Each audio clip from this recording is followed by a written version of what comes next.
Telugu Desam party కుటుంబ సభ్యులకు నమస్కారం. ఎంతో ప్రతిష్టాత్మకంగా సాగే మహానాడు సభలో నేడు మాట్లాడే అవకాశం రావడం ఒక అదృష్టం. ఈ గొప్ప అవకాశాన్ని కలిగించిన అభినవ పూలేగా మేము పిలుచుకునే మా నాయకులు నారా చంద్రబాబు నాయుడు గారికి, తెలుగుదేశం పార్టీ వర్కింగ్ ప్రెసిడెంట్ వర్యులు మా అన్న నారా లోకేష్ గారికి, తెలుగుదేశం పార్టీ రాష్ట్ర అధ్యక్షులు పల్లా శ్రీనివాసరావు గారికి కృతజ్ఞతలు తెలియజేసుకుంటున్నాను. ముందుగా నిన్న ప్రవేశపెట్టిన 33% మహిళా రిజర్వేషన్ బిల్లుకి సంబంధించి యావత్ రాష్ట్ర మహిళల తరపున మీకు శిరసు వంచి నమస్కరిస్తున్నానన్న. మరి పట్టడన్నం పెట్టడమే పరిపాలన అయితే, మెరుగైన వైద్యం ఇవ్వడమే పరిపాలన అయితే, బడుగు బలహీన వర్గాల ఆసరాగా భరోసాగా నిలవడమే అధినాయకత్వం అయితే, ఆ నాయకత్వానికి నిలువెత్తు నిదర్శనం తెలుగుదేశం పార్టీ నాయకత్వం.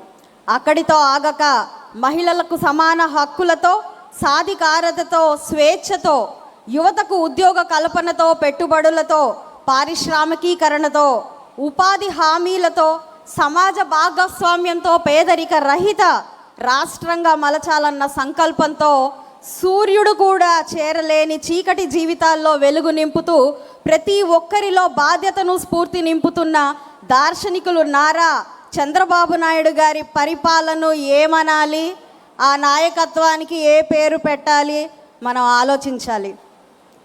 అయితే నారా చంద్రబాబు నాయుడు గారి పరిపాలనలో అంతా సంతోషాలే, అభివృద్ధే, సంక్షేమమే. హ్యాపీ హెల్దీ వెల్దీ రాష్ట్రంగా మన ఆంధ్ర రాష్ట్రాన్ని తీర్చిదిద్దడమే ఈ సమాజం అనే దేవాలయంలో కొలువైన దేవుళ్ళు ప్రజలకు ఆయన చేయాలనుకుంటున్న సేవ.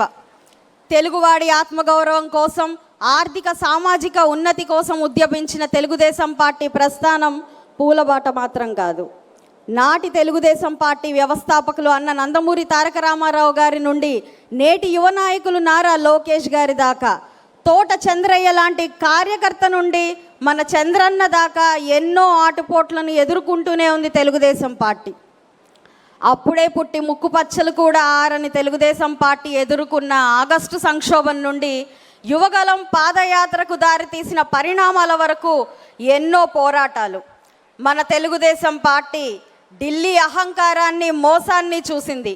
2014 రాష్ట్ర విభజనతో జీవం కోల్పోయినటువంటి తెలుగు రాష్ట్రాన్ని బరువైన గుండెతో మోసింది. ఉచితాల ఎరవేస్తూ ఒక్క ఛాన్స్ అంటూ వచ్చి తెలుగువారి ఆత్మగౌరవాన్ని దెబ్బతీస్తూ ఆంధ్ర రాష్ట్ర ప్రజలను వలసదారి పట్టించిన నాటి వెకిలి నాయకుని నియంత పరిపాలన చూస్తూ ఉండలేకపోయింది. 44 ఏళ్ల తెలుగుదేశం పార్టీ సుదీర్ఘ ప్రయాణంలో ఎదుర్కొన్న సంక్షేమాలు, కష్ట నష్టాలు 5 నిమిషాల్లో వివరించాలి అని అనుకోవడం ఒక పెద్ద సాహసమే అవుతుంది.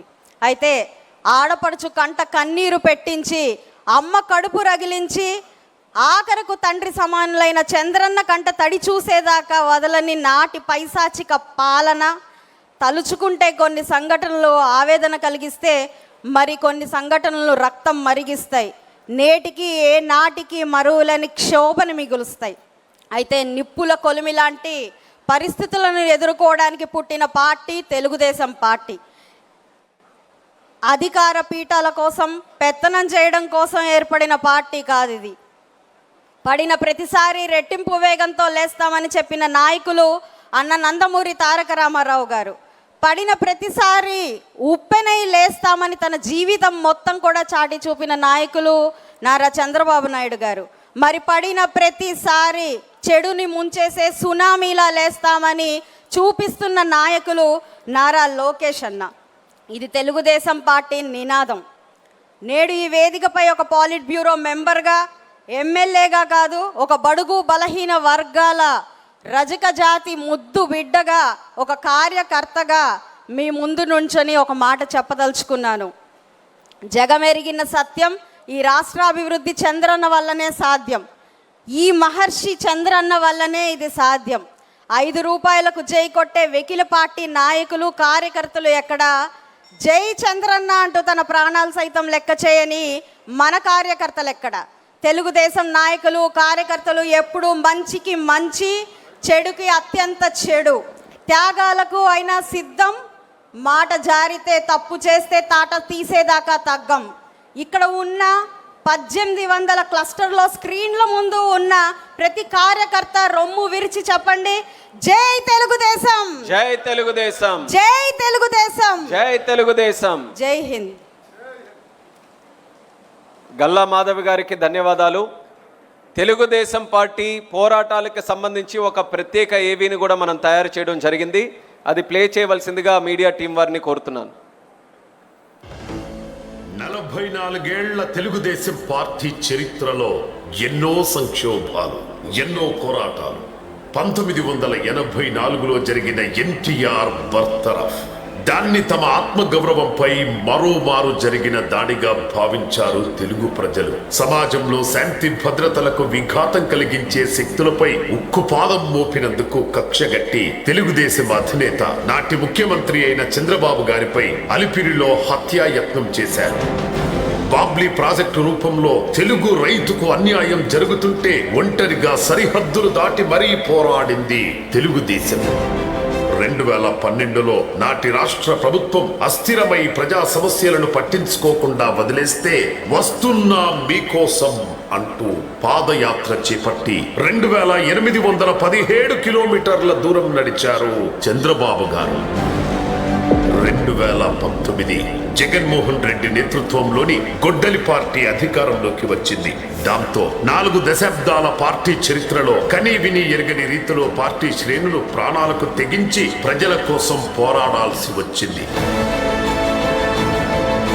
అటువంటి పరిస్థితుల్లో సైతం ప్రాణాలకు లెక్క చేయకుండా యువగళం పాదయాత్రను చేశారు లోకేష్ గారు. 3132 కిలోమీటర్ల మేర సాగింది యువగళం.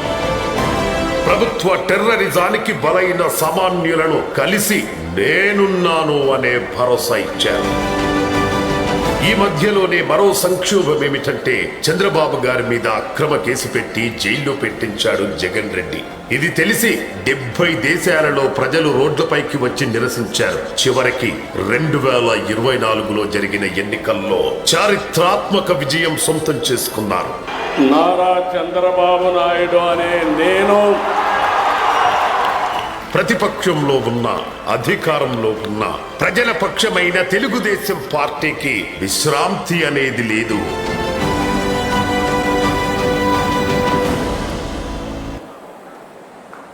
ధన్యవాదాలు. ఇదే తీర్మానాన్ని బలపరచవలసిందిగా తెలంగాణ నుంచి జాతీయ అధికార ప్రతినిధి నన్నూరి నర్సిరెడ్డి గారిని మాట్లాడవలసిందిగా కోరుతున్నాం.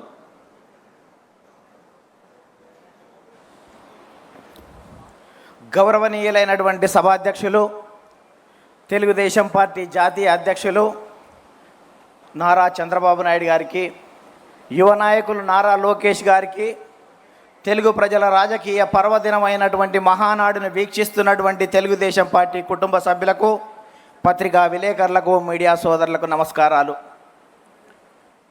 ఈ మహానాడు వేదికపై 44 సంవత్సరాల తెలుగుదేశ ప్రస్థానంపై మాట్లాడే అవకాశం ఇచ్చిన జాతీయ అధ్యక్షుల వారికి ధన్యవాదాలు తెలియజేస్తున్నాను.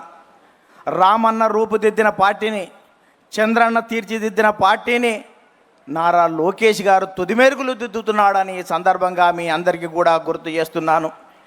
ఈ మహనీయుడు పెట్టినటువంటి ఈ తెలుగుదేశం ప్రస్థానంలో మనమందరం మమేకమయ్యాం. 44 సంవత్సరాలుగా తెలుగు జాతి కీర్తిని జాతీయ అంతర్జాతీయ వేదికలపై రెపరెపలాడించినటువంటి చరిత్ర మనది అని సందర్భంగా గుర్తు చేస్తున్నా. సోదరులారా, స్వర్గీయ నందమూరి తారక రామారావు గురించి మాట్లాడాలంటే, అతని పలకాలంటే పదాలు ప్రవాహాలై సాగిపోతాయి, రాయాలంటే అక్షరాలు అశ్వాలై పరిగెడతాయి. జననం లేని మరణం అతనిది, మరణించి జననం హృదయాల్లో జీవిస్తున్నటువంటి మహానాయకుడు ఎన్టీఆర్ గారు. అందుకనే ఒక తరానికి స్ఫూర్తిగా నిలిచాడు, ఒక తరానికి మార్గదర్శకుడు అయ్యాడు. అతడే ఒక ప్రేరణ, అతడే ఒక స్ఫూర్తి, అతడే ఒక చైతన్యం, అతడే ఒక దిక్సూచి, అతడే ఒక మార్గదర్శి. అలాంటి మహనీయుడు స్వర్గీయ నందమూరి తారక రామారావు గారని సందర్భంగా మనవి చేస్తున్నా.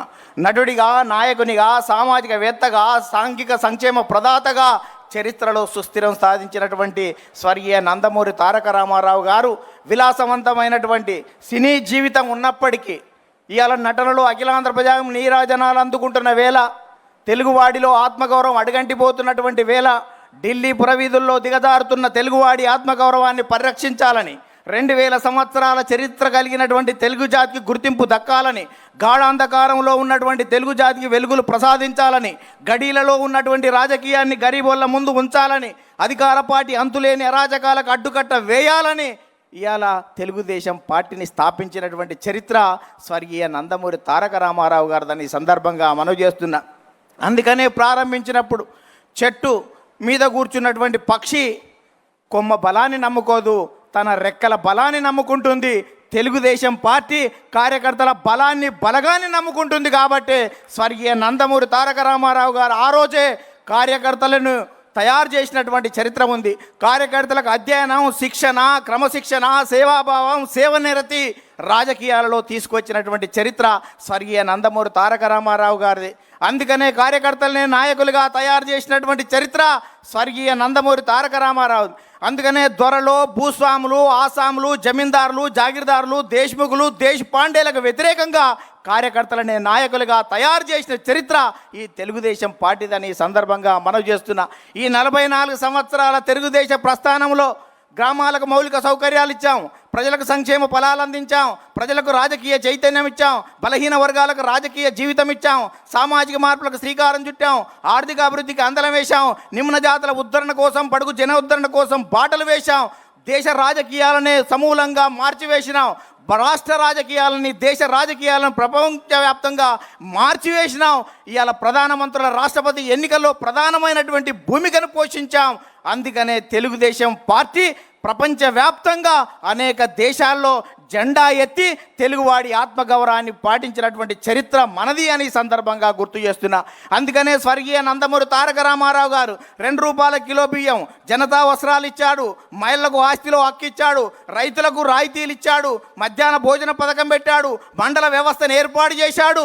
ఇన్ని రకాల కార్యక్రమాలు ఏర్పాటు చేసి ఈ దేశానికి సంక్షేమాన్ని పరిచయం చేస్తే ఆ తర్వాత వచ్చినటువంటి నారా చంద్రబాబు నాయుడు గారు విద్యార్థిగా, విద్యార్థి నాయకునిగా, గోల్డ్ మెడలిస్ట్గా, ఎకానమిస్ట్గా, ఎమ్మెల్యేగా, మంత్రిగా, ముఖ్యమంత్రిగా, ప్రతిపక్ష నేతగా, ఎన్డీఏ కన్వీనర్గా సుదీర్ఘ రాజకీయ అనుభవం ఉన్న చంద్రబాబు నాయుడు గారు అనేక సంస్కరణలు, జన్మభూమి, ప్రజల వద్ద పాలన, ఆకస్మిక తనిఖీలు, ఫ్లైఓవర్లు, ముందడుగు, చైతన్యం, ఆదరణ, దీపం, రోషిని వంటి పథకాలు పెట్టి అనేక సంస్కరణలకు శ్రీకారం చుట్టినటువంటి చరిత్ర నారా చంద్రబాబు నాయుడు గారిది.